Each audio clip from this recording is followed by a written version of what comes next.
Hello there for everybody live on the Vortex Healing Center podcast, where we talk about all types of things about spiritual awakening, healing, and meditation. And today I have, whether you're watching this live or you're watching the replay or listening to us on iTunes, we've got a really special guest with us today who you won't be able to see, unfortunately. I have her on the phone call with me, and you're going to hear her voice. And today we've got Gabriella J., who's written a fantastic new book called A Square Peg, Conformity Isn't an Option. And Gabriella is a Tasmanian writer and is an intuitive and wellness consultant. She's inspired clients internationally in their journey to wellness and inner harmony. She is an energy medicine practitioner, channel, spiritual counselor, and teacher. And her new book has been published by Balboa Press just last month. I had the opportunity to read it over the past weekend, and I got to tell you, I really couldn't put it down. So first of all, Gabriella, welcome to the Vortex Energy Podcast, and thanks for joining us. Thank you so much, Barbara. It's an honor to be on air with you.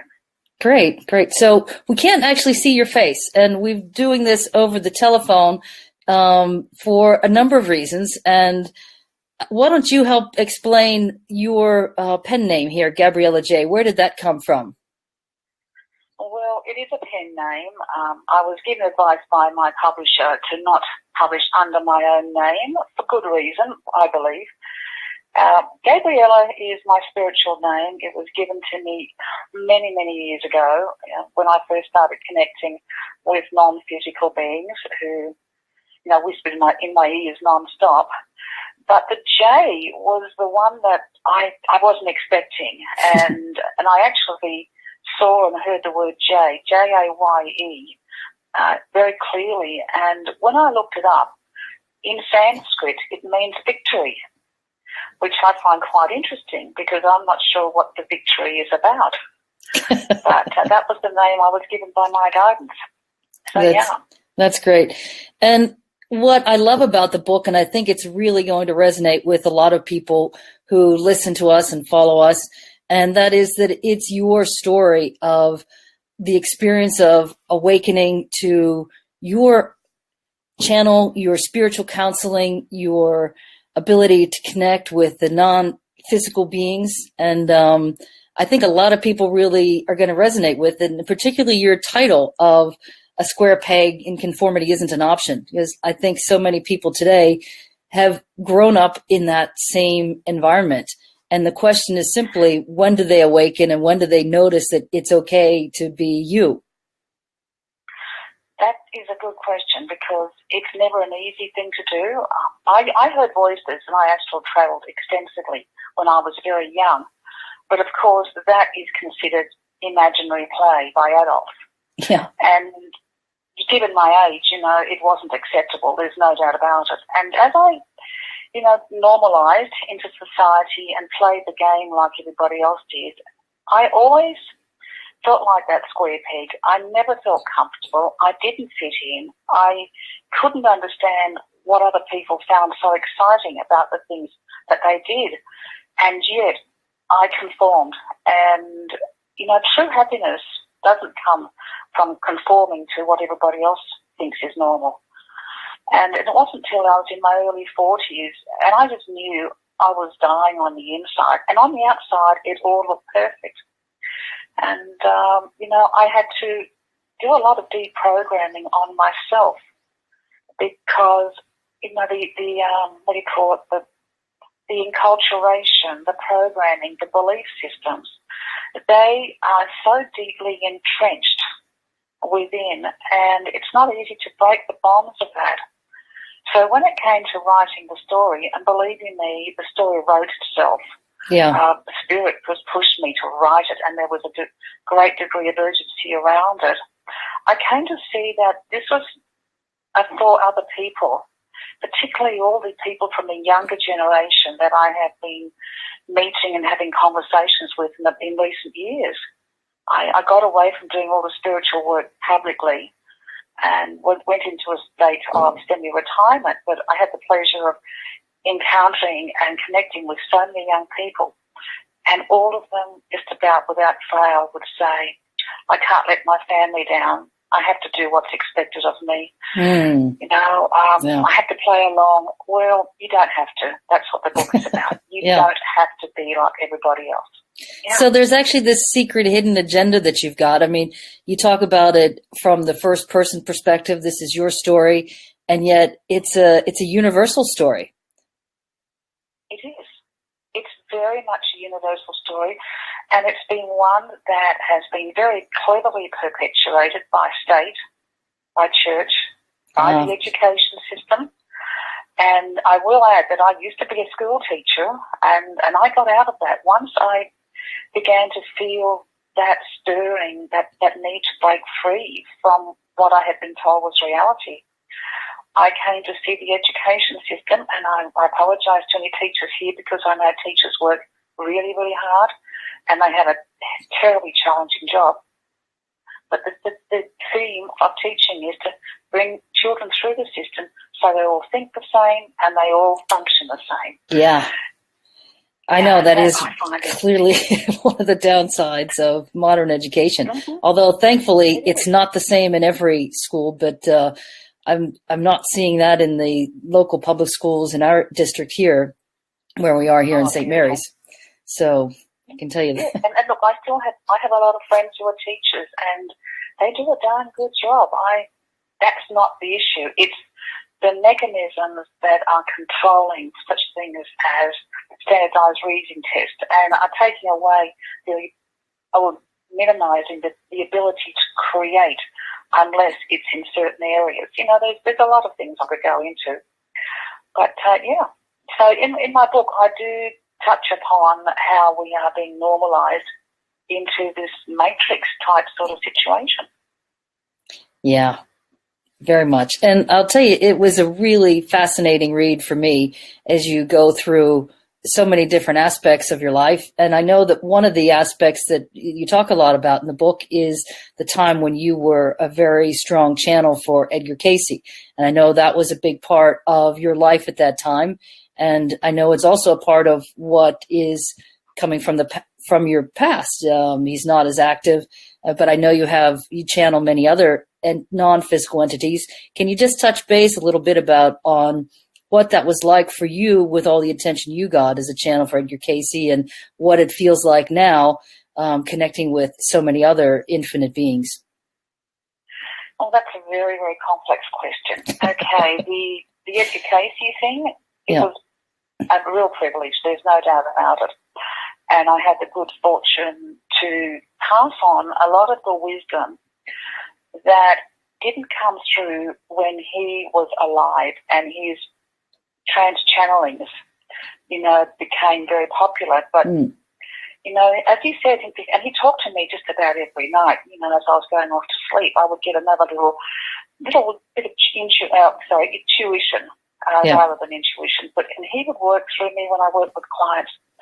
The biggest thing about it for me that I found very frightening was the fact that I was channeling his energy to audiences who were very familiar with his work, who knew it inside out, and I was totally clueless. I'll be honest, I knew practically nothing about his life or what he had achieved, and so I was under critical scrutiny the whole time.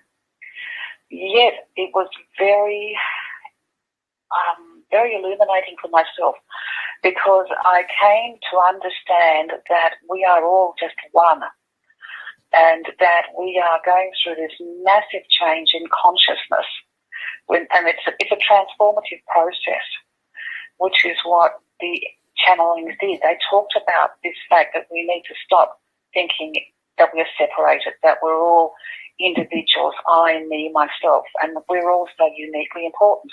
We are. But we're no more, no less than anybody else. Yeah.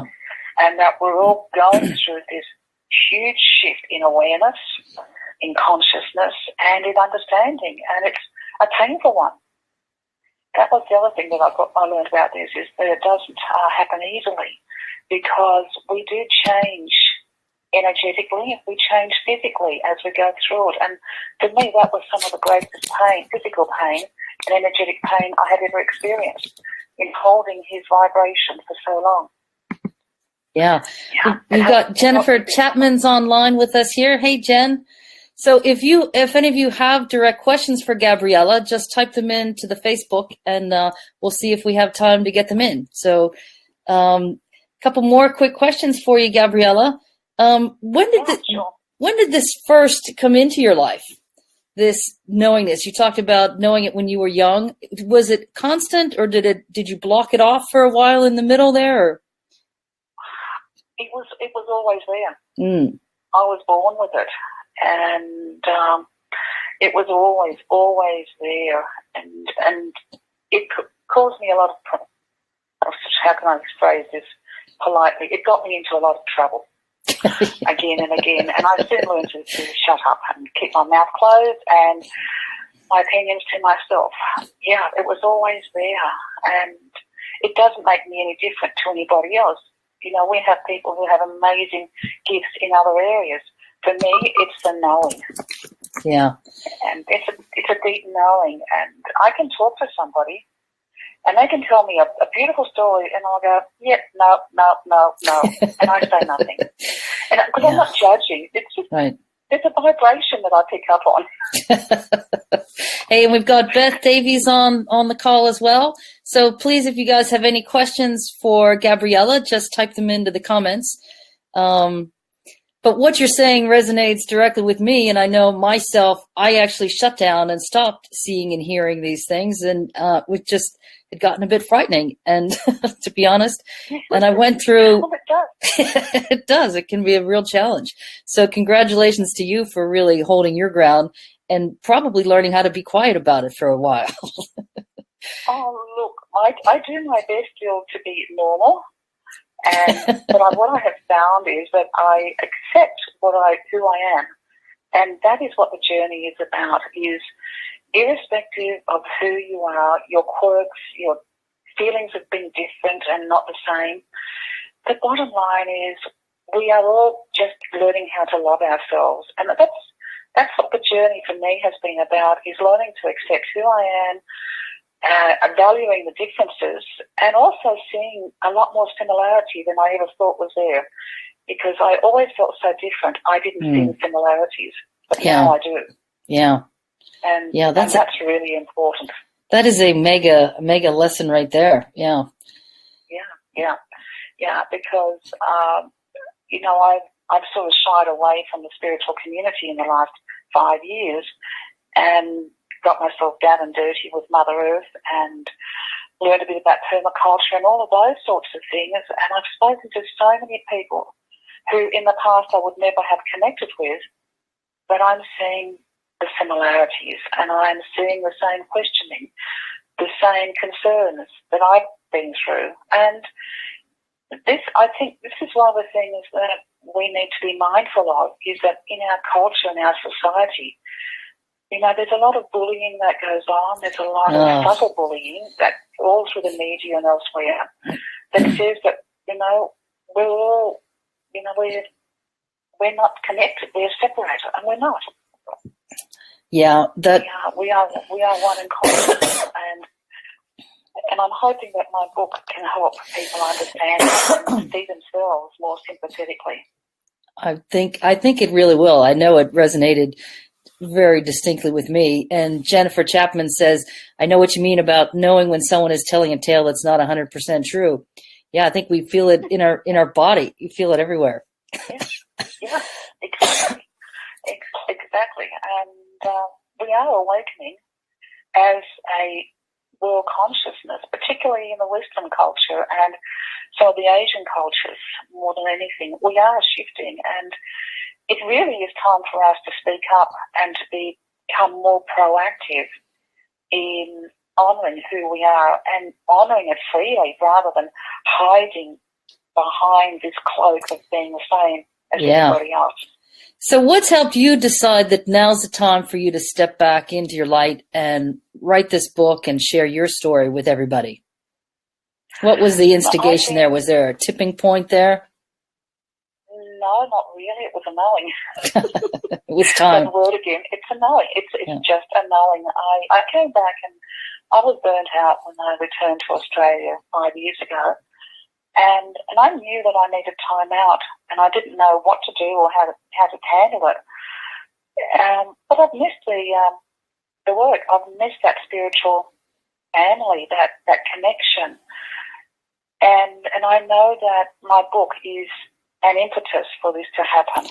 Yeah. And I honestly had to write the book. I had no choice because every time I work with a new group of beings, non-physical beings, it means work for me, which is for me is love. It's not a chore. But I'm working with these new beings that have come in, and I don't know what their name is. I'm sure I can't pronounce it. I love their energy, and they are lovingly guiding me. So, what will be, will be. I don't have a crystal ball on that, and I'm not meant to know. But yeah, I'm back into it. Oh, fantastic. Well, we're thrilled that that's happened. But what advice would you give someone else who's just starting out on their spiritual journey, or just trying to understand what is this that makes them feel so different? Two things. One of them would be to trust your gut instinct. trust what you're feeling. And the second thing is stop overanalyzing. There we go. We've been trained to constantly question everything. And that constant thinking interferes with the intuition or the gut instinct. Doesn't it, though? And that's right. And you talk about having the silent retreats. Yeah. That's where all the answers are. They're in the silence. Absolutely. I always say they're in those spaces between the spaces, and the brain the brain's just grotesquely overactive for every human I've ever met. And learning how to move out of the brain, out of the mind that people think is us. You are not your mind. You are so many other things. And learn. And the heart is a true gateway to consciousness, not the mind. Yeah. And that goes against a lot of what the Buddha's teachings, because the Buddha's teachings are that you start with the mind and you go to the heart. And I would contradict those teachings and say, start with the heart. Everything starts there. I agree with you 100%. To me, the core message that comes through everything I keep seeing is all about connecting to that love, and love is what connects everything. Love is what joins all those spaces between the spaces. Yeah. Mm-hmm. You're right, yeah. And so a couple quick questions now. So what does your spiritual practice look like on a daily basis, Gabriella?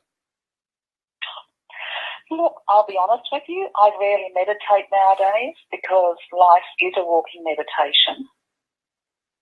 That's focus beautiful. On the breath. Yeah, I do a lot of breathing. But when I am guided to meditate, I do, don't get me wrong. But nowhere near the intensity that I did many years ago. For me, life is just about feeling the joy, finding the positive in life, and sharing it as much as possible. And that means, talking to someone in the supermarket, complimenting a total stranger, helping out where I can, and just sharing the vibe of love with as many people as possible. Because I've come to learn that the more we embrace the vibration of love, the more we can give it to others. That is a really great saying. I love that. And Jen says she always tells people to see what fits with their heart. Yeah, absolutely. Exactly. Yeah. So another quick question for you, Gabriella. What's the spiritual book you've given as a gift most often? Oh, this is an interesting one because I was guided to not read other spiritual books, but I would have to say the one that I recommend a lot, and I have given, is Eckhart Tolle's The New Earth, or A New Earth. Yep. Eckhart Tolle. The reason for that is it's so profound in that it totally dissects what ego is.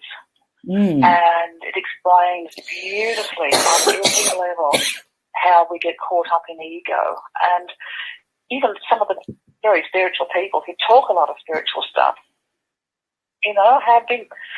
have a lot more to learn, because this book, to me, epitomizes the delineation between ego and spiritual consciousness. Mm. Yeah, exactly. Wow. And Jennifer says, thank you so much, Gabriella. It's confirmation for her.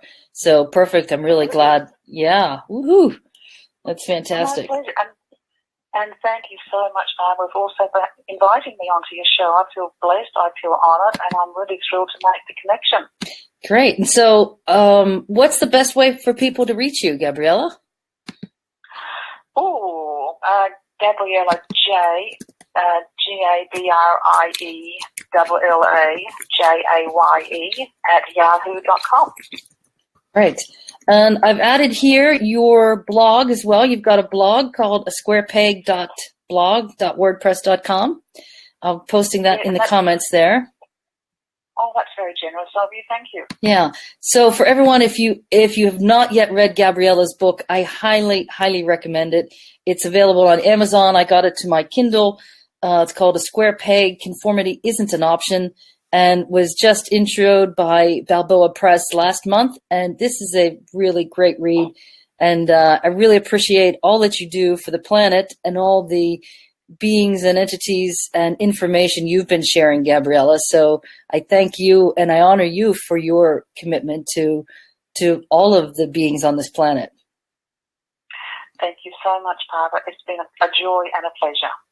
Okay, great. Catch you soon. Okay. Okay, bye for now. Okay, let's see.